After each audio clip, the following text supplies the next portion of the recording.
¡Fuera! Ella es quien merece todo esto, gritó Roberto señalando a Valeria mientras empujaba a Esperanza hacia la puerta principal. Los invitados se quedaron en silencio, con las copas de vino a medio tomar y los ojos clavados en la escena que se desarrollaba frente a ellos. Carmen Aguirre se llevó la mano a la boca, mientras su esposo Fernando miraba hacia otro lado incómodo.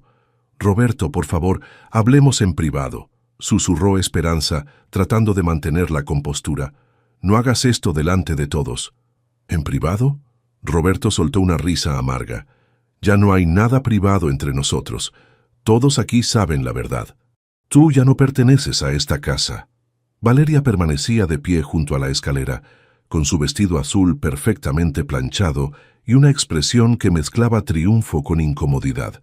Sus ojos evitaban los de Esperanza, pero su postura demostraba que no tenía intención de marcharse. Pero regresemos al inicio de esa noche que cambiaría todo. Esperanza había comenzado los preparativos desde las 6 de la mañana. El 15 de septiembre siempre había sido especial para ella, no solo por ser el día de la independencia, sino porque Roberto le había propuesto matrimonio exactamente 8 años atrás, durante los festejos en el centro de Guadalajara. En el mercado San Juan de Dios, doña Lupita, la vendedora de chiles, la saludó como siempre. «¿Cómo está la maestra más bonita de todo Guadalajara?» «Muy bien, doña Lupita. Hoy tengo cena en casa y necesito sus mejores chiles poblanos». «Ay, qué suerte tiene su Roberto. No cualquier hombre tiene una esposa que cocine como usted». Esperanza sonrió mientras elegía los ingredientes. Chiles poblanos para los chiles en nogada, caldo de pollo para el pozole y todos los elementos para el tres leches que tanto le gustaba a Roberto. De regreso en su casa de la colonia americana, Esperanza se perdió en la cocina. Cada movimiento tenía un propósito: pelar las nueces para la nogada, asar los chiles hasta que la piel se quemara perfectamente, preparar la carne con especias que su madre le había enseñado. Roberto llegó cerca de las 4 de la tarde, más temprano de lo usual. «Huele increíble», dijo, besándola en la mejilla. «¿Ya está todo listo?» «Casi. Solo falta el tres leches en el refrigerador. ¿Cómo estuvo tu día en la oficina?» «Bien, bien. Oye, Valeria va a venir también. Es nueva en el equipo y no conoce a nadie en la ciudad». Esperanza sintió una pequeña punzada de algo que no pudo identificar. «¿Valeria?» «La nueva ajustadora de seguros, ya te había platicado de ella». No le había platicado, pero Esperanza no dijo nada. Roberto parecía distraído, revisando su teléfono constantemente. Los primeros invitados llegaron a las 7. Fernando Aguirre, el jefe de Roberto, y su esposa Carmen fueron los primeros. Luego llegaron Miguel y Sofía, compañeros de la oficina. Valeria llegó al final, cuando todos ya estaban sentados en la mesa. «Disculpen la tardanza», dijo con una sonrisa perfecta. El tráfico estaba terrible. Esperanza la observó mientras Roberto se apresuraba a ofrecerle una silla a su lado. Valeria era exactamente como se la había imaginado: cabello castaño largo, ojos verdes y una confianza que llenaba la habitación. Su vestido azul parecía más apropiado para una cena en zona rosa que para una reunión casual en casa. «Esperanza, todo está delicioso», dijo Valeria después de probar los chiles en nogada. «Debes darme la receta». «Gracias. Es una receta de mi abuela». Durante la cena, Esperanza notó que Roberto dirigía la mayoría de sus comentarios hacia Valeria. Le explicaba chistes internos de la oficina, le llenaba la copa de vino antes de que se vaciara y reía con más entusiasmo de lo normal ante sus comentarios. «Roberto me ha platicado mucho de ti», le dijo Valeria a Esperanza. «Dice que eres la mejor maestra de 4º grado en toda la ciudad». «Exagera», respondió Esperanza, pero algo en el tono de Valeria le sonó falso. Después de la cena, mientras Esperanza recogía los platos, escuchó risas desde el jardín. A través de la ventana de la cocina vio a Roberto y Valeria conversando junto a los rosales que ella había plantado el año anterior. Carmen se acercó a ayudarla con los trastes. «¿Todo bien?», preguntó en voz baja. «Sí. ¿Por qué?». Carmen vaciló. «No, nada. Solo... Roberto parece muy contento esta noche». Esperanza fingió no entender el subtexto, pero su corazón comenzó a latir más rápido. Cuando terminó de lavar los platos, Decidió buscar a Roberto para que ayudara con el postre. No estaba en el jardín, tampoco en la sala con los demás invitados. Subió las escaleras hacia su recámara, pensando que tal vez había ido por algo. La puerta estaba entreabierta. Los vio antes de que ellos la vieran a ella. Roberto tenía a Valeria entre sus brazos, besándola con una pasión que Esperanza no había visto en años. Las manos de él acariciaban su cabello, mientras ella se aferraba a su camisa. «¿Qué está pasando aquí?», preguntó Esperanza con voz temblorosa. Se separaron bruscamente. Roberto no mostró culpa ni sorpresa, solo irritación. «Esperanza, podemos explicar». «¿Explicar qué?». «Que mi marido está besando a otra mujer en nuestra recámara mientras yo sirvo la cena a sus invitados». Valeria se acomodó el vestido y levantó la barbilla. «Esperanza, esto no tenía que pasar así». «Cállate», gritó Esperanza. «No tienes derecho a hablar en mi casa». Roberto se interpuso entre las dos mujeres. «Basta ya. Esperanza, esto tenía que salir a la luz tarde o temprano». «¿Tenía que salir a la luz? ¿Desde cuándo?» «Desde hace meses. Valeria y yo... Esto es real. Lo nuestro ya no funciona desde hace tiempo». Esperanza sintió como si le hubieran dado un golpe en el estómago. «Roberto, tenemos 8 años de casados. Podemos arreglar esto. Ella puede irse, y nosotros...». «No», la interrumpió él. «Ya decidí. Quiero estar con Valeria». Los gritos habían alertado a los invitados, que ahora se asomaban desde la escalera. Fernando Aguirre trató de mediar. «Roberto, creo que deberían hablar esto en privado». «No, Fernando. Ya no hay nada que hablar en privado». Roberto caminó hacia el closet y comenzó a sacar ropa de Esperanza. «Esta es mi casa. La heredé de mi abuela, y ya decidí con quién quiero compartirla». Esperanza vio cómo su ropa volaba por el aire y caía al suelo. «Roberto, por favor, no hagas esto. ¡Fuera! Ella es quien merece todo esto», gritó, empujándola hacia las escaleras.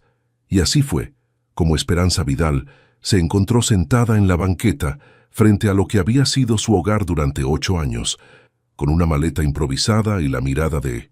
Lástima de los vecinos que habían salido a ver el escándalo. Los invitados se fueron uno por uno, murmurando disculpas incómodas. Solo Valeria permaneció adentro, como si ya fuera la dueña de la casa. Cuando la calle se quedó en silencio, Esperanza siguió ahí sentada, tratando de entender cómo su vida había cambiado tan completamente en una sola noche.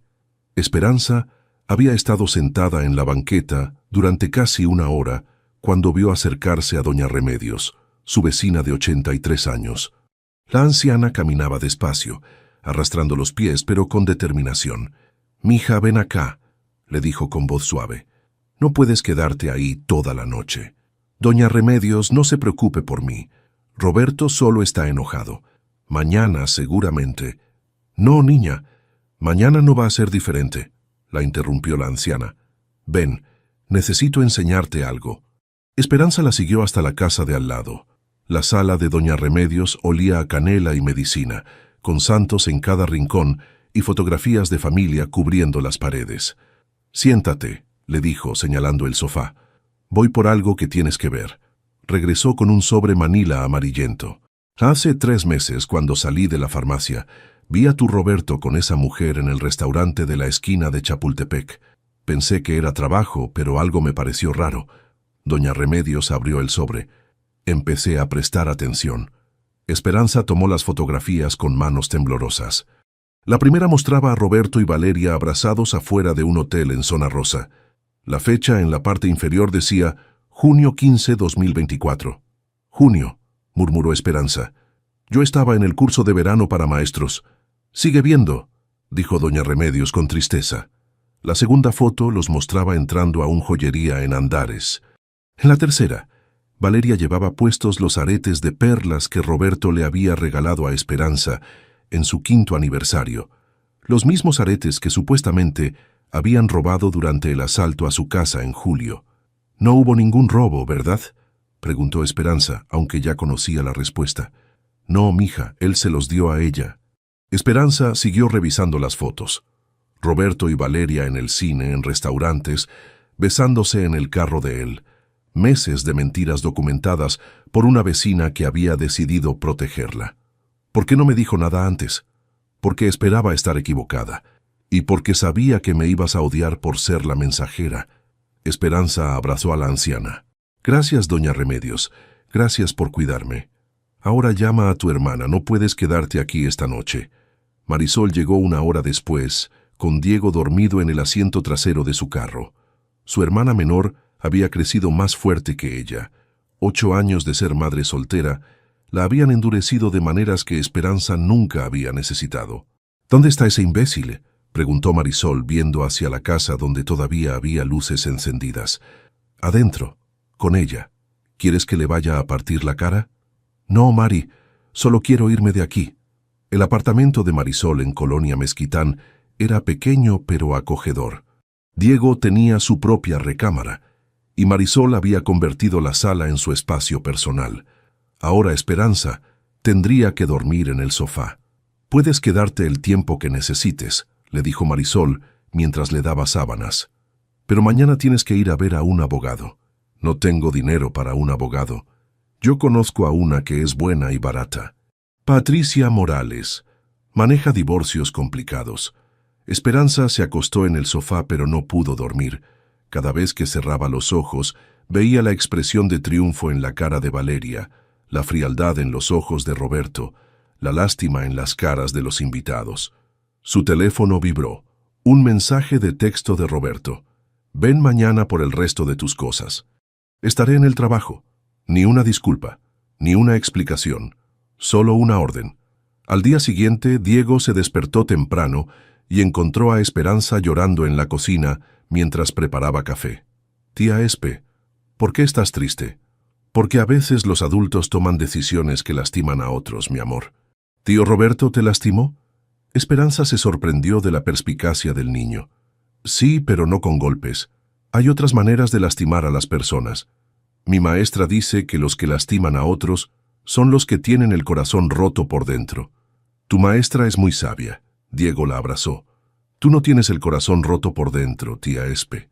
Tú eres buena. Esperanza regresó a la casa acompañada de Marisol para recoger sus pertenencias. Roberto había cumplido su palabra. No estaba ahí, pero había dejado cajas en el jardín con sus cosas. Ni siquiera tuvo la decencia de empacar bien, murmuró Marisol viendo la ropa arrugada. Esperanza revisó las cajas. Faltaban cosas importantes. Sus libros favoritos, algunas fotografías familiares, sus plantas del jardín. Pero lo que más le dolió fue encontrar tirada en el suelo la foto de su boda. El vidrio estaba roto. Deja eso, le dijo Marisol. Ya no importa. Pero Esperanza levantó la fotografía con cuidado. Ahí estaba ella, radiante en su vestido blanco, abrazada a un Roberto que parecía sinceramente feliz. ¿Cuándo había comenzado todo a cambiar? Al salir, Valeria llegó en su carro. Se estacionó con toda la confianza del mundo, como si fuera su casa. Esperanza, la llamó. Necesitamos hablar. No tengo nada que hablar contigo. Mira, yo no planeé que las cosas pasaran así. Roberto y yo nos enamoramos. Estas cosas pasan. Marisol se acercó amenazadoramente. Estas cosas pasan. ¿Destruir matrimonios es algo natural para ti? Nadie destruyó nada que ya no estuviera roto, respondió Valeria. Roberto me dijo que hacía años que no era feliz con Esperanza. ¿Y tú le creíste?, preguntó Esperanza. ¿Un hombre que engaña a su esposa te parece confiable? Por primera vez, Valeria pareció incómoda. Eso es diferente. Conmigo es diferente. Eso espero, dijo Esperanza. Por tu bien. Esa tarde, Esperanza visitó a la licenciada Patricia Morales. Su oficina estaba en un edificio viejo del centro, con muebles gastados pero un ambiente profesional. Cuénteme todo desde el principio, le dijo la abogada, una mujer de 40 y tantos años con ojos inteligentes. Esperanza relató la historia, desde la cena hasta las fotografías de doña Remedios. La casa está a nombre de ¿quién? De Roberto. La heredó de su abuela. ¿Tienen cuentas bancarias conjuntas? Sí, pero él maneja todo el dinero. Yo solo tengo mi sueldo de maestra. Patricia tomó notas. ¿Bienes muebles comprados durante el matrimonio? El carro, algunos muebles, electrodomésticos. ¿Pruebas de adulterio? Esperanza mostró las fotografías. Esto ayuda mucho. Pero le voy a ser honesta, licenciada Vidal. Los divorcios por adulterio en Jalisco son complicados cuando la casa es herencia familiar. Vamos a pelear por compensación, pero va a ser difícil. ¿Cuánto tiempo va a tomar? Meses, tal vez un año. Esperanza sintió que el mundo se tambaleaba. ¿Un año? Su esposo va a pelear. Los hombres como él siempre pelean, pero vamos a conseguir lo que le corresponde. Al salir del despacho, Esperanza se sintió abrumada. Un año de batallas legales, de vivir en el sofá de su hermana, de reconstruir su vida desde cero. Su teléfono sonó. Roberto. Esperanza, tenemos que hablar. Ahora quieres hablar. Mira, no tiene que ser complicado. Firma los papeles de divorcio y todo puede ser rápido. ¿Qué papeles? Los de divorcio voluntario, sin pensión, sin división de bienes. Cada quien se queda con lo que tenía antes del matrimonio. ¿Estás loco? 8 años de matrimonio no van a desaparecer porque tú hayas decidido cambiarnos por una mujer más joven. Esperanza, no hagas esto más difícil de lo que tiene que ser. Tú lo hiciste difícil, Roberto. Tú elegiste mentir, engañar y humillarme. Colgó el teléfono y se dio cuenta de que por primera vez en mucho tiempo no tenía miedo de la reacción de Roberto. La furia era mejor que la tristeza. La guerra apenas había comenzado. Esperanza llegó tarde a la escuela por primera vez en sus 10 años de carrera. Había pasado la noche despierta, dando vueltas en el sofá de Marisol, y cuando finalmente se durmió, no escuchó la alarma. «Buenos días, maestra Vidal», la saludó el director García cuando la vio correr por el pasillo. «¿Todo bien?» «Sí, director, disculpe la tardanza». El director García la estudió con preocupación. Las ojeras, el cabello recogido apresuradamente, la blusa mal planchada. Todo era muy diferente a la Esperanza siempre impecable que conocía. «Venga a mi oficina después de clases. Necesito hablar con usted». Esperanza sintió pánico. ¿Ya se había enterado de su situación? ¿Pensaría que sus problemas personales afectarían su trabajo? En el salón, sus alumnos de 4º grado la recibieron con el entusiasmo de siempre. «Maestra, ¿ya revisó nuestras tareas de matemáticas?», preguntó Sofía, una niña de 9 años con coletas desparejas. «Sí, Sofía, muy bien trabajo». Pero durante la clase de lectura, Esperanza se distrajo. Mientras los niños leían en voz alta, ella pensaba en Roberto y Valeria desayunando en su cocina, usando sus tazas, durmiendo en su cama. «Maestra, ¿está bien?», preguntó Luis, uno de sus estudiantes más observadores. «Sí, mi amor, continúa leyendo». Después de clases, Esperanza se dirigió a la oficina del director con el estómago revuelto. «Siéntese, maestra Vidal», le dijo el director García. «Quiero presentarle a alguien». Un hombre joven se levantó de la silla, alto, con cabello negro un poco despeinado y ojos amables detrás de unos lentes. «Ella es la maestra Esperanza Vidal, nuestra mejor maestra de 4º grado. Esperanza, él es Javier Campos, viene de Michoacán. Va a trabajar con nosotros este ciclo escolar». «Mucho gusto», dijo Javier extendiendo la mano. «He escuchado cosas muy buenas de su trabajo con los niños». Su apretón de manos era firme pero suave, y su sonrisa parecía genuina. «El maestro Campos va a enseñar 5º grado, pero como es nuevo en Guadalajara, me gustaría que usted lo orientara. Enséñele nuestros métodos, preséntele a los otros maestros, ayúdelo a adaptarse». «Por supuesto, director». «Gracias, maestra Vidal. Sé que está pasando por algunos cambios personales. Pensé que mantenerse ocupada podría ayudarla». Esperanza se sonrojó. Entonces, sí se había enterado. «Director, no se preocupe. En esta escuela somos una familia, y las familias se cuidan entre sí». Javier la acompañó hasta su salón. «No tenía que aceptar si no quiere», le dijo. «Entiendo si está muy ocupada». «No, está bien. Me da gusto ayudar». «¿De dónde es usted?», preguntó él mientras caminaban. «De aquí, de Guadalajara. Nací y crecí aquí». «¿Y usted por qué dejó Michoacán?» «Buscaba nuevas oportunidades. En mi pueblo las escuelas son muy pequeñas y quería trabajar en programas más grandes, con más recursos para los niños». Entraron al salón de 5º grado. Estaba vacío, pero Javier ya había comenzado a decorarlo. En las paredes había mapas de México, carteles sobre el sistema solar y frases motivacionales escritas con letra clara. La educación es el arma más poderosa que puedes usar para cambiar el mundo, leyó Esperanza en voz alta. Nelson Mandela.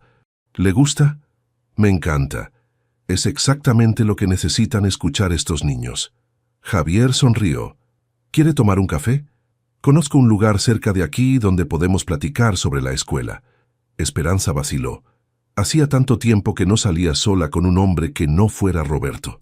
Solo como colegas, añadió él rápidamente, para hablar de trabajo. Está bien. El café estaba en una esquina cerca de la escuela, con mesas pequeñas y música suave. Javier pidió café negro, Esperanza un capuchino. ¿Cómo es trabajar aquí?, preguntó él. Me gusta mucho.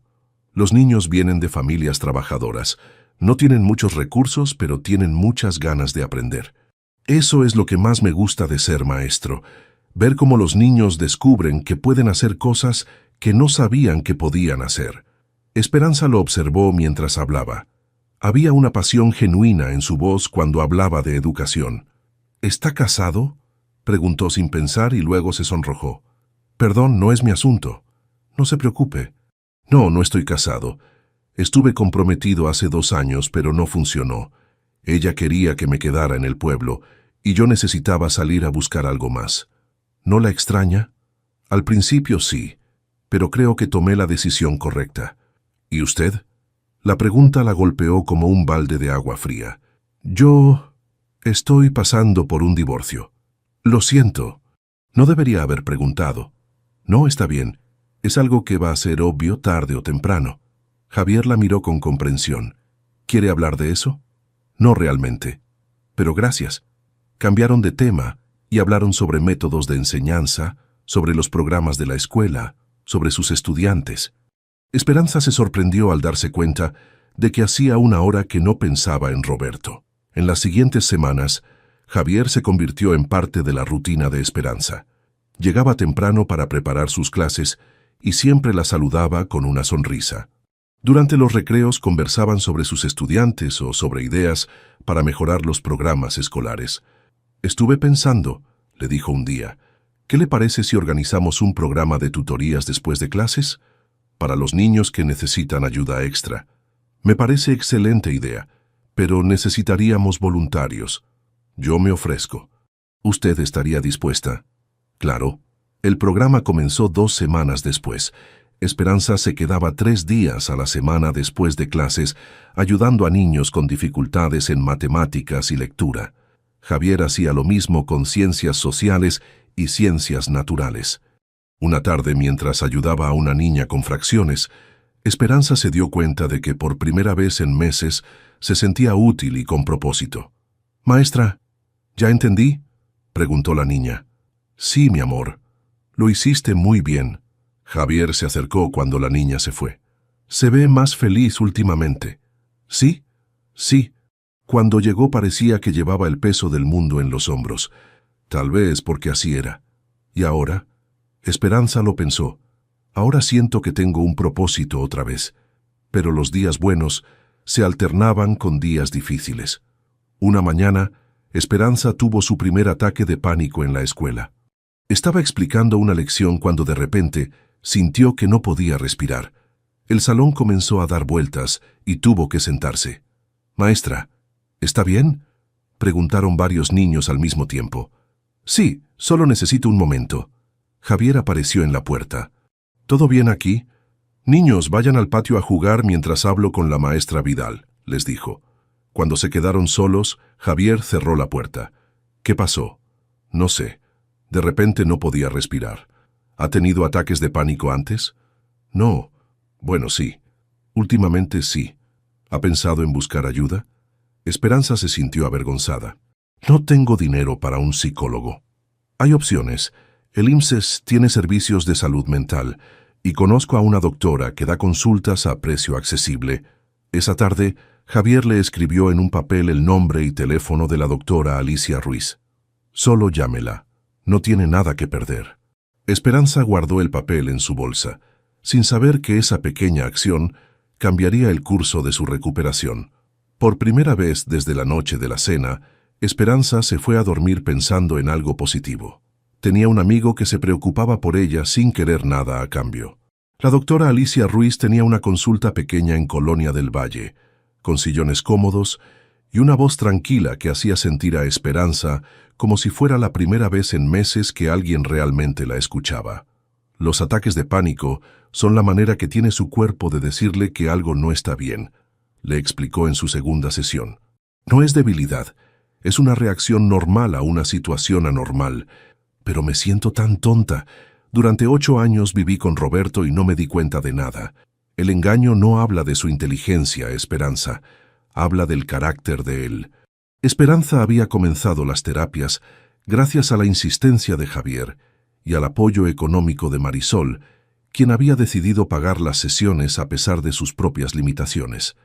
Es una inversión en mi hermana, había dicho Marisol, y cuando estés mejor me lo pagas. Mientras tanto, la batalla legal se había vuelto más complicada.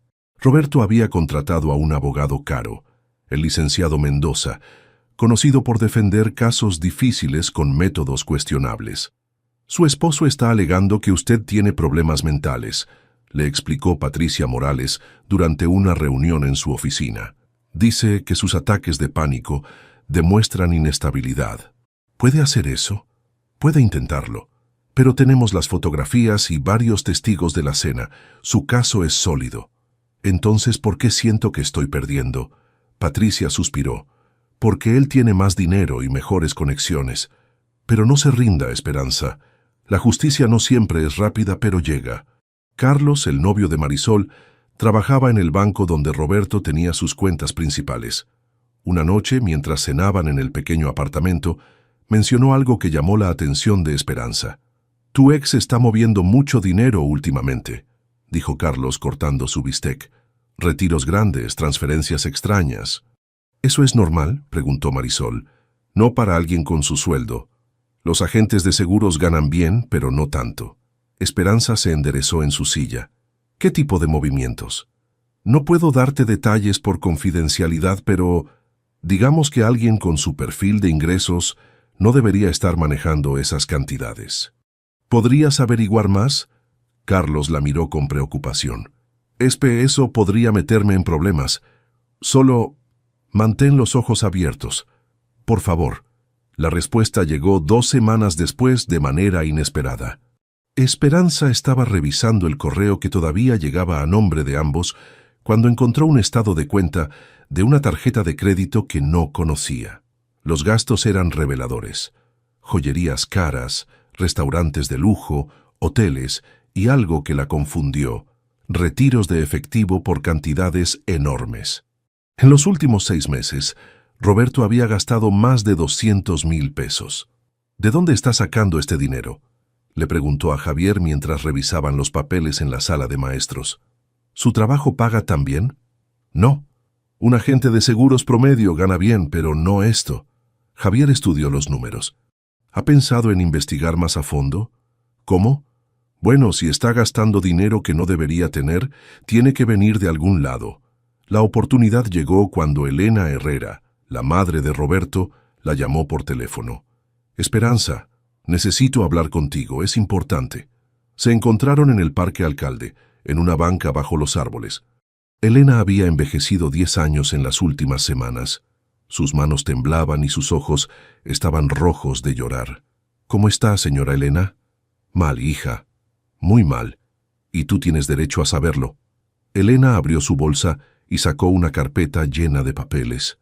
«Hace 3 meses empezaron a llamarme unos señores mayores. Decían que Roberto había hecho cambios en sus pólizas de seguro sin consultarles». «¿Qué tipo de cambios?». Les había dicho que podían cancelar sus seguros de vida y recibir el dinero inmediatamente para invertirlo en algo mejor, que él se encargaría de todo. Esperanza sintió un frío en el estómago. ¿Y qué pasó? Los señores nunca volvieron a ver su dinero. Roberto les daba excusas, que el papeleo se había retrasado, que había problemas con el banco, que en 2 semanas más tendrían todo. Elena le mostró una lista de nombres y teléfonos. «Son 18 personas mayores, Esperanza. Algunos perdieron los ahorros de toda su vida». «¿Cuánto dinero?». Más de 800,000 pesos. Esperanza se quedó sin palabras. Roberto está robando a ancianos. No quería creerlo, lloró Elena. Es mi hijo, pero cuando vi las fotografías de él con esa mujer, usando dinero que no era suyo para impresionarla, no pude seguir fingiendo que no sabía nada. ¿Por qué no lo han denunciado? Porque confían en él. Roberto les dice que todo está bien, que solo necesita un poco más de tiempo. Y ellos le creen porque los conoce desde hace años. Elena le entregó la carpeta. Toma esto. Haz lo que tengas que hacer. Señora Elena, si reporto esto, Roberto va a ir a la cárcel. Lo sé, susurró. Pero ya no puedo vivir sabiendo que mi hijo está destruyendo la vida de gente inocente. Se levantó para irse, pero se detuvo.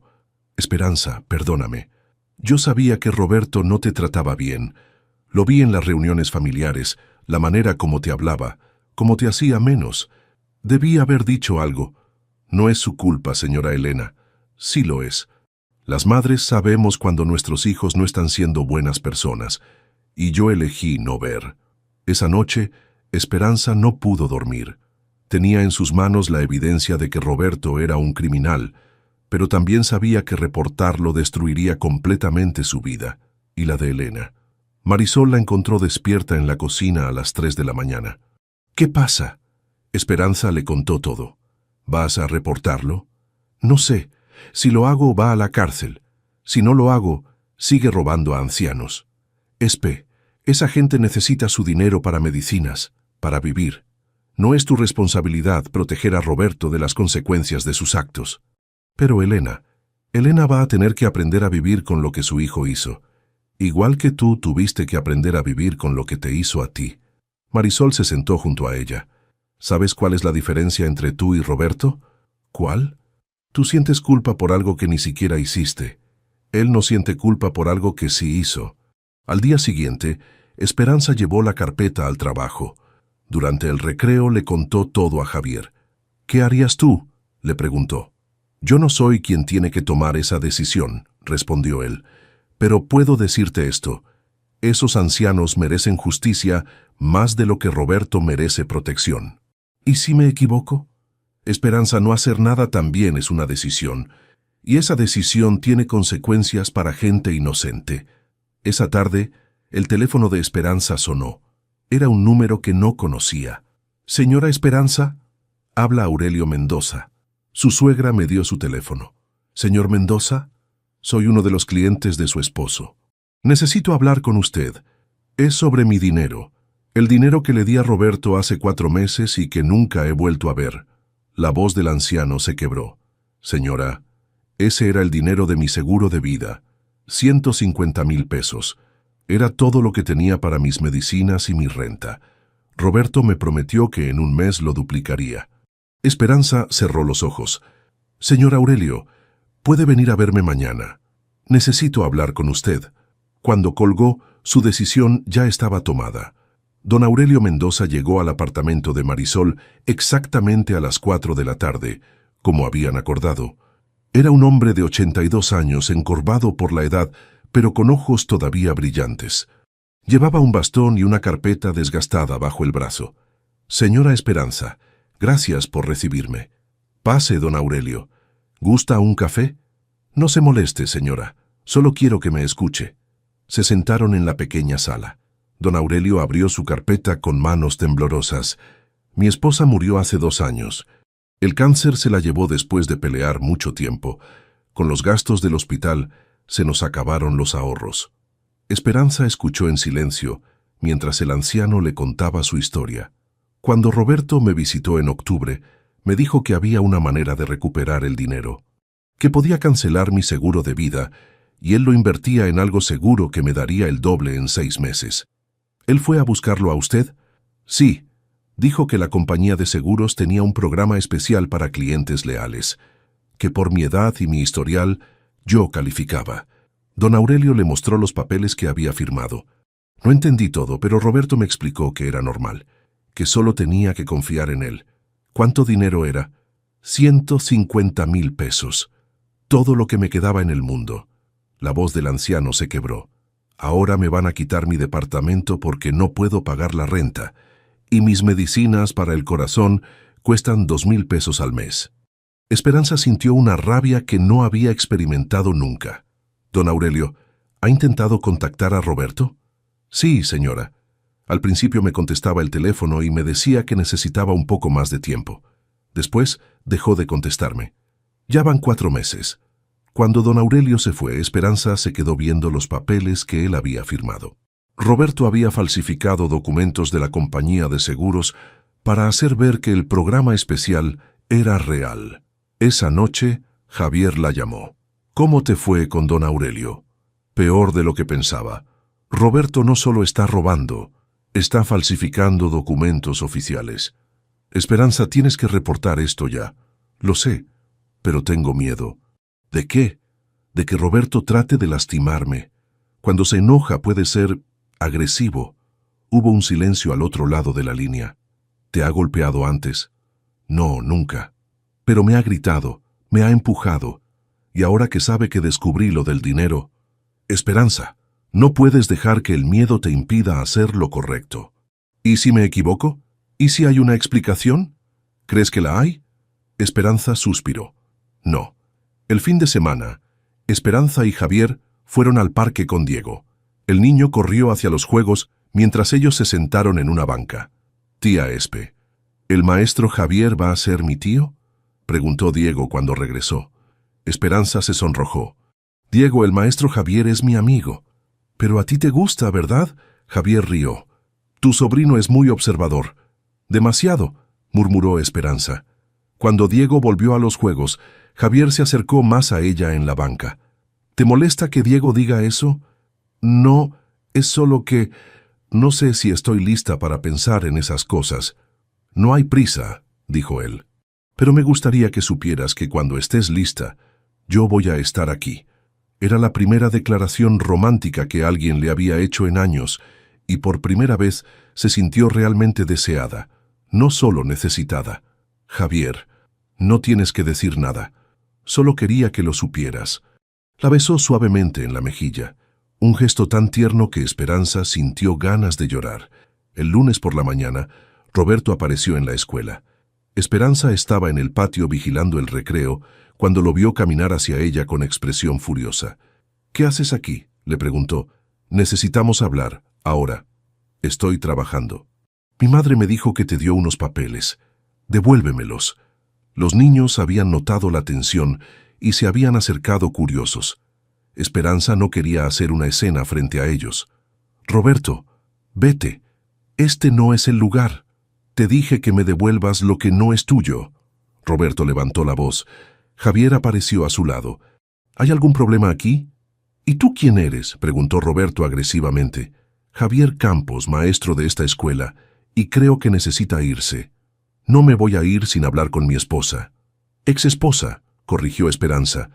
Y ya no tienes derecho a venir a mi trabajo a amenazarme. Roberto se acercó más. ¿Amenazarte? Esperanza, no sabes en lo que te estás metiendo. Devuélveme esos papeles y olvídate de todo esto. ¿O qué? La pregunta quedó colgando en el aire. Roberto miró a Javier, luego a los niños que observaban y finalmente de vuelta a Esperanza. ¿O vas a lamentarlo? Se fue, pero no antes de agregar, y tú, señaló a Javier, mantente lejos de mi esposa. Cuando Roberto se fue, Esperanza temblaba. ¿Estás bien?, preguntó Javier. Sí, pero creo que tengo que tomar esa decisión más rápido de lo que pensaba. Esa noche, Esperanza llamó a la licenciada Patricia Morales.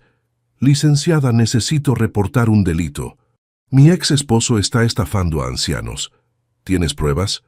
Tengo documentos, testimonios y al menos 18 víctimas identificadas. Esperanza, esto cambia todo. Ya no es solo un divorcio. Esto es un asunto penal. Lo sé. ¿Estás segura de que quieres hacer esto? Una vez que presentes la denuncia, no hay vuelta atrás.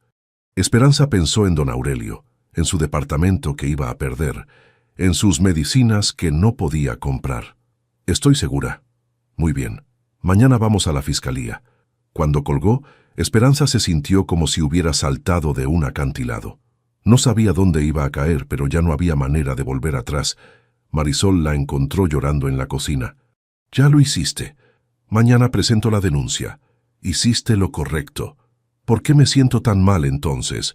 Porque eres buena persona. Las buenas personas sufren cuando tienen que lastimar a otros, incluso cuando esos otros se lo merecen. La denuncia se presentó el 28 de enero de 2025. La Fiscalía tomó el caso en serio inmediatamente. La cantidad de dinero involucrada y el número de víctimas hacían que fuera un delito grave. Roberto fue arrestado en su oficina 2 días después. Las imágenes salieron en las noticias locales. Roberto esposado siendo llevado por policías, mientras Valeria gritaba desde la banqueta. Elena Herrera sufrió un derrame cerebral esa misma noche. Marisol llevó a Esperanza al hospital. «No tienes que entrar», le dijo su hermana. «Nadie va a juzgarte si no lo haces». Pero Esperanza entró. Elena estaba conectada a máquinas, frágil y pequeña, en la cama del hospital. Roberto estaba sentado a su lado, con esposas y un policía vigilándolo. Cuando vio a Esperanza, Roberto la miró con una mezcla de dolor y odio. «¿Estás contenta?», le preguntó. «Mi madre se está muriendo por tu culpa». «No», respondió Esperanza con voz firme. «Se está muriendo por la tuya». Elena murió 3 días después, sin haber recuperado la conciencia. Roberto no pudo ir a su funeral. Estaba en prisión esperando juicio. Pero la sorpresa más grande llegó durante la investigación policial. Valeria no era una víctima inocente de los encantos de Roberto, era su cómplice. Los investigadores descubrieron que Valeria había estado identificando a clientes ricos y vulnerables a través de su trabajo como ajustadora, pasándole la información a Roberto. También había estado lavando el dinero robado a través de cuentas falsas. Cuando trataron de arrestarla, Valeria ya estaba en el aeropuerto tratando de volar a Estados Unidos. La arrestaron en la puerta de embarque con más de $50,000 en efectivo. El escándalo salió en todos los periódicos. La pareja que estafó a ancianos. El amor que costó $800,000. Ejecutivos de seguros, criminales de día. Esperanza leyó las noticias con una mezcla de satisfacción y tristeza. La justicia se estaba haciendo, pero a un costo muy alto para todos los involucrados. Roberto y Valeria, los 2 criminales que habían destruido su matrimonio, finalmente habían sido expuestos por lo que realmente eran. Pero don Aurelio seguía sin su dinero, y Elena Herrera estaba muerta. La justicia, Esperanza descubrió, era más complicada de lo que había imaginado. El juicio comenzó en abril de 2025. Esperanza tuvo que testificar 2 veces, una como testigo de los crímenes de Roberto y otra como parte en el proceso de divorcio que seguía su curso paralelo. La sala del juzgado estaba llena de ancianos que habían sido estafados. Don Aurelio se sentaba en primera fila, vestido con su mejor traje pero visiblemente más delgado que cuando Esperanza lo había conocido. «Estado versus Roberto Herrera y Valeria Sánchez», anunció el secretario. Esperanza observó a Roberto desde el estrado de testigos. Había perdido peso en la cárcel y tenía ojeras profundas. Cuando sus miradas se cruzaron, él desvió la vista. «Señora Vidal», dijo el fiscal, «¿puede decirnos cómo descubrió usted las actividades delictivas de su exesposo?» Esperanza relató toda la historia, desde las fotografías de doña Remedios hasta la conversación con Elena Herrera, desde el estado de cuenta sospechoso hasta el testimonio de don Aurelio. ¿Por qué decidió reportar a su exesposo sabiendo que eso podría perjudicarla en su proceso de divorcio? Porque había gente inocente sufriendo, ancianos que habían perdido los ahorros de toda su vida. Durante el contrainterrogatorio, el abogado de Roberto trató de pintarla como una mujer despechada que buscaba venganza. «¿No es cierto que usted reportó a mi cliente después de descubrir su infidelidad? Descubrí su infidelidad en septiembre. Lo reporté en enero. Si hubiera querido venganza, no habría esperado 4 meses. ¿Qué la motivó entonces? Conocer a sus víctimas. Darme cuenta de que cada día que yo permanecía callada, él podía estar estafando a alguien más». Valeria también testificó. Trató de presentarse como otra víctima de Roberto, alegando que él la había manipulado para que lo ayudara. «Roberto me dijo que los clientes estaban de acuerdo», declaró, «que era un programa legítimo de la compañía». Pero la fiscalía tenía evidencia de que Valeria había estado lavando dinero meses antes de que comenzara su relación romántica con Roberto. Los mensajes de texto entre ellos mostraban que ella conocía perfectamente la naturaleza criminal de sus actividades. Ya identifiqué a otros 3. El señor García tiene una póliza de 200.000, decía uno de los mensajes de Valeria a Roberto. Perfecto, yo me encargo de convencerlo, respondía Roberto. Cuando confrontaron a Valeria con estos mensajes, se quebró. Él me prometió que nos íbamos a casar. Dijo que con este dinero podríamos empezar una nueva vida. Entonces, ¿sí sabía que estaban robando?, preguntó el fiscal. Yo solo quería que él me amara. El proceso de divorcio se resolvió rápidamente una vez que Roberto fue declarado culpable. Sus bienes fueron embargados para pagar restitución a las víctimas, pero la cantidad recuperada fue mínima. La casa fue vendida, pero después de pagar deudas y costos legales, quedó muy poco. Lo siento, Esperanza, le dijo Patricia Morales. Sabía que las posibilidades de recuperar algo significativo eran bajas. No importa. No quiero nada que venga de dinero robado. Esperanza salió del juzgado oficialmente divorciada, sin dinero, pero libre. Roberto fue sentenciado a 8 años de prisión. Valeria recibió 6 años después de cooperar con las autoridades para ayudar a identificar más víctimas. El día de la sentencia, Esperanza estuvo presente. No para celebrar, sino para tener cierre. Roberto la buscó con la mirada antes de que se lo llevaran. Esperanza, la llamó. Ella se acercó. ¿Qué quieres, Roberto? Perdóname. Las palabras que había esperado escuchar durante meses finalmente llegaron, pero ya no importaban. Te perdono, dijo, pero no por ti, por mí. ¿Qué significa eso? Significa que no voy a cargar con tu culpa el resto de mi vida, pero perdonarte no significa que lo que hiciste esté bien o que no tengas que pagar las consecuencias. Roberto asintió lentamente. ¿Alguna vez me amaste?, preguntó. Sí, amé al hombre que pensé que eras. Pero ese hombre nunca existió realmente, ¿verdad? Roberto no respondió. Cuídate, Roberto. Fue la última vez que habló con él. Don Aurelio murió en mayo de 2025. Su hija llamó a Esperanza para contárselo. Quería que usted supiera que él la consideraba una heroína, le dijo.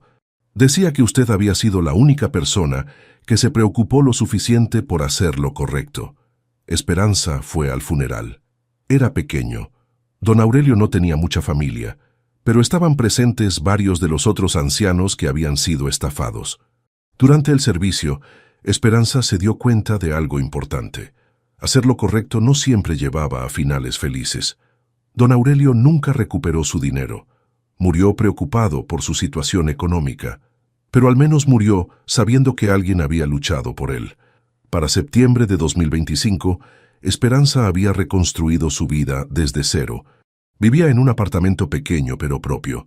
Había ahorrado suficiente de su sueldo de maestra para dar el enganche. No era lujoso, pero era suyo. Su relación con Javier había crecido lentamente, construida sobre respeto mutuo y valores compartidos. Él nunca había presionado, nunca había tratado de rescatarla, nunca había hecho promesas extravagantes. Simplemente había estado ahí, constante y confiable. ¿Crees que don Aurelio habría estado orgulloso?, le preguntó a Javier una noche, mientras cenaban en su pequeña cocina. Creo que ya te lo dijo su hija. A veces me pregunto si valió la pena. Roberto está en la cárcel, pero la mayoría de las víctimas nunca recuperaron su dinero. Esperanza, tú no eras responsable de arreglar todo. Eras responsable de hacer lo correcto con la información que tenías. Y eso fue exactamente lo que hiciste. No te arrepientes de haberte involucrado conmigo. Tu vida era más simple antes. Javier sonrió. Mi vida era más simple, pero no era mejor. Contigo es más complicada, pero también más real. Un año después de la cena que había cambiado todo, Esperanza se preparó para una pequeña celebración en su nuevo apartamento. No era una celebración del aniversario del desastre, sino del aniversario de su liberación. Marisol llegó con Diego, que ahora tenía 11 años, y había crecido varios centímetros. «Tía Espe, ¿ya no estás triste?», preguntó el niño. «Ya no estoy triste, mi amor». «Entonces ahora puedes casarte con el maestro Javier». «¡Diego!», lo regañó Marisol. Pero Esperanza rió. Tal vez algún día, Diego. Pero por ahora estoy aprendiendo a ser feliz yo sola. ¿Y eso es bueno? Es muy bueno. Es lo más importante que puede aprender una persona. Esa noche, después de que todos se fueron, Esperanza se sentó en su pequeño balcón con una taza de té. Desde ahí podía ver las luces de Guadalajara extendiéndose hacia el horizonte. Pensó en Roberto, cumpliendo su sentencia en la cárcel. Pensó en Valeria, también pagando por sus crímenes. Pensó en Elena, que había muerto sin ver a su hijo enfrentar las consecuencias de sus actos. Pensó en don Aurelio y en los otros ancianos que habían perdido todo. No había sido una historia con final completamente feliz. La justicia había sido imperfecta, incompleta. Mucha gente había sufrido. Mucho daño nunca se había reparado. Pero había algo que Esperanza sabía con certeza. Se había mantenido fiel a sus valores cuando fue más difícil hacerlo. Había elegido la verdad sobre la comodidad, la justicia sobre la conveniencia, el coraje sobre la seguridad. Y por primera vez en su vida adulta, era completamente libre. Libre de las mentiras de Roberto. Libre de la necesidad de complacer a alguien más. Libre de vivir una vida que no era realmente suya. Tomó su teléfono y escribió un mensaje a Javier. Gracias por enseñarme que el amor real no requiere que sacrifiques quién eres. Su respuesta llegó inmediatamente. Gracias por enseñarme que las personas más valientes son las que eligen hacer lo correcto, incluso cuando les cuesta todo. Esperanza sonrió, guardó el teléfono y siguió viendo las luces de la ciudad. Mañana sería otro día, con nuevos desafíos y nuevas posibilidades. Pero esta noche, por primera vez en mucho tiempo, estaba en paz. 1 año y medio después de los eventos que cambiaron su vida para siempre. La mañana del 15 de septiembre de 2026 amaneció clara y fresca en Guadalajara. Esperanza se despertó temprano en su apartamento, no por ansiedad como había ocurrido tantas veces en el pasado, sino porque tenía planes especiales para ese día. 2 años exactos habían pasado desde aquella cena del Día de la Independencia que había destruido su matrimonio pero había comenzado su verdadera vida. Se vistió con cuidado, un vestido azul sencillo que había comprado con su propio dinero, y preparó café en su pequeña cocina. Por la ventana podía ver el movimiento matutino del barrio, niños caminando hacia la escuela, vendedores abriendo sus puestos, la vida normal de gente trabajadora. Su teléfono vibró. Un mensaje de Javier. ¿Lista para el día de hoy? Más que lista, respondió. La primera parada fue el cementerio donde estaba enterrado don Aurelio Mendoza. Esperanza había adoptado la costumbre de visitarlo cada mes, llevándole flores y contándole cómo iban las cosas. «Buenos días, don Aurelio», dijo colocando un ramo de claveles rojos en su tumba. «Hoy se cumplen 2 años. Pensé que le gustaría saber que varios de sus compañeros han recibido parte de su dinero de vuelta. No todo, pero algo. El silencio del cementerio era pacífico, no triste.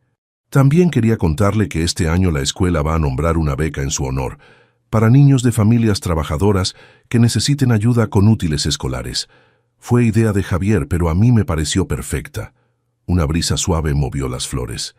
«Y don Aurelio, creo que ya es hora de que sepa esto. Javier me pidió que me casara con él. Le dije que sí, pero no porque necesite que alguien me rescate, porque quiero compartir mi vida con alguien que me respeta como soy». Se quedó unos minutos más en silencio, despidiéndose del hombre que le había dado el valor final para hacer lo correcto. La segunda parada fue la escuela. Aunque era sábado, Esperanza tenía las llaves como coordinadora de currículo. Quería revisar los preparativos para la ceremonia del lunes, donde anunciarían oficialmente la beca don Aurelio Mendoza. En su oficina encontró una carta que había llegado el viernes. El remitente la sorprendió. Era de Roberto. Con manos temblorosas abrió el sobre.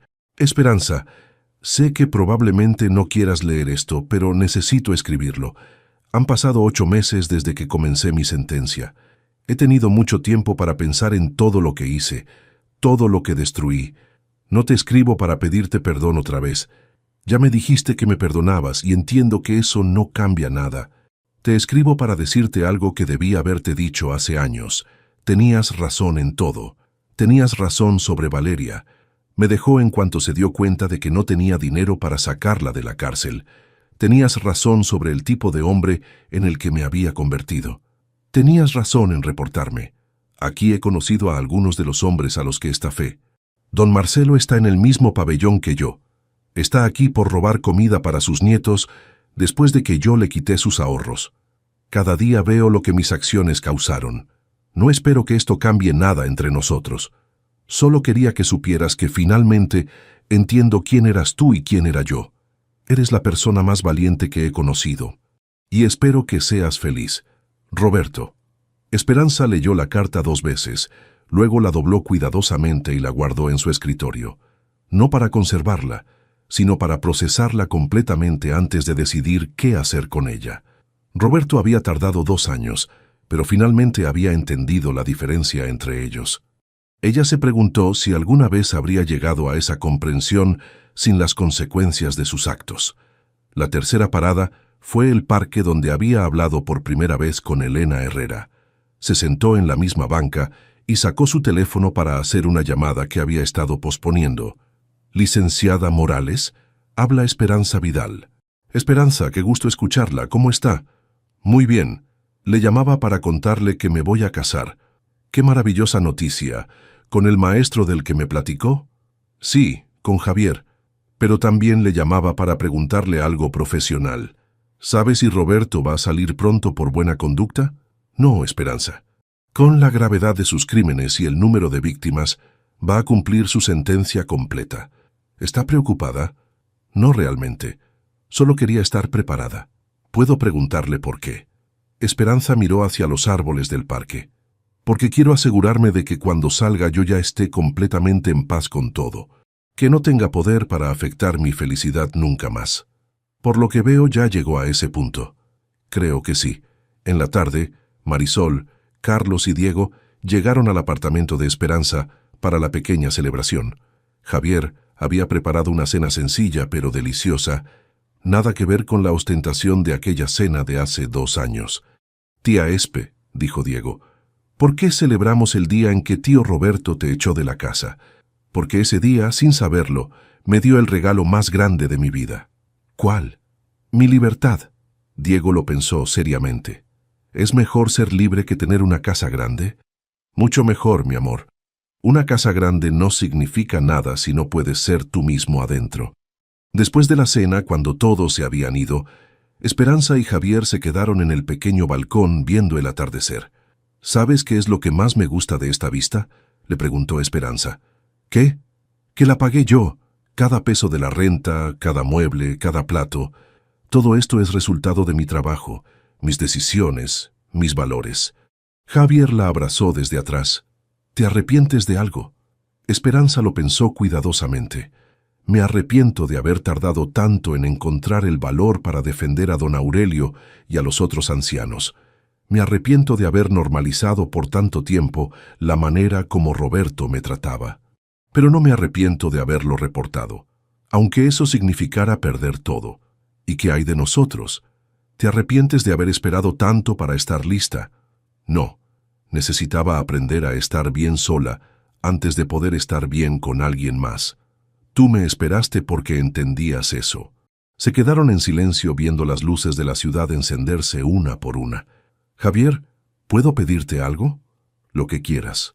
Cuando nos casemos, prométeme que si alguna vez ves que me estoy perdiendo a mí misma otra vez, me lo vas a decir. Prométeme que nunca vas a dejar que vuelva a vivir una mentira». «Te lo prometo. Pero también prométeme que vas a confiar en que yo nunca voy a querer que seas alguien diferente de quien eres». «Te lo prometo». Más tarde, sola en su recámara, Esperanza sacó una caja que guardaba en el closet. Adentro estaban las fotografías que doña Remedios le había dado, los documentos del caso legal, los recortes de periódico sobre el juicio y la foto rota de su boda con Roberto.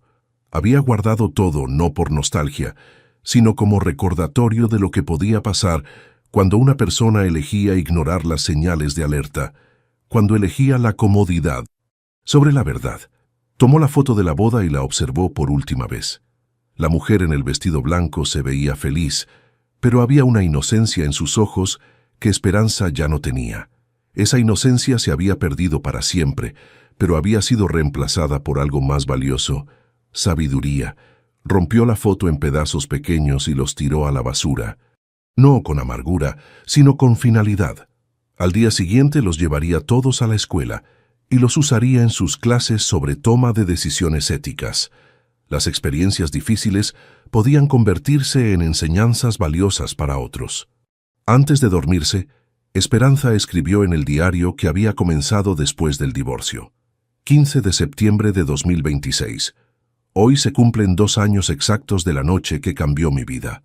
He aprendido que la justicia perfecta no existe, que hacer lo correcto a veces duele más que hacer lo incorrecto, y que la verdadera fortaleza no es evitar que te lastimen, sino elegir quién quieres ser después de que te lastiman. Roberto cumple su sentencia, Valeria cumple la suya, y don Aurelio descansa en paz sabiendo que alguien luchó por él. No todos los finales son felices, pero pueden ser justos. Mañana empiezo a planear mi boda con un hombre que me ama, no a pesar de mis cicatrices, sino incluyéndolas.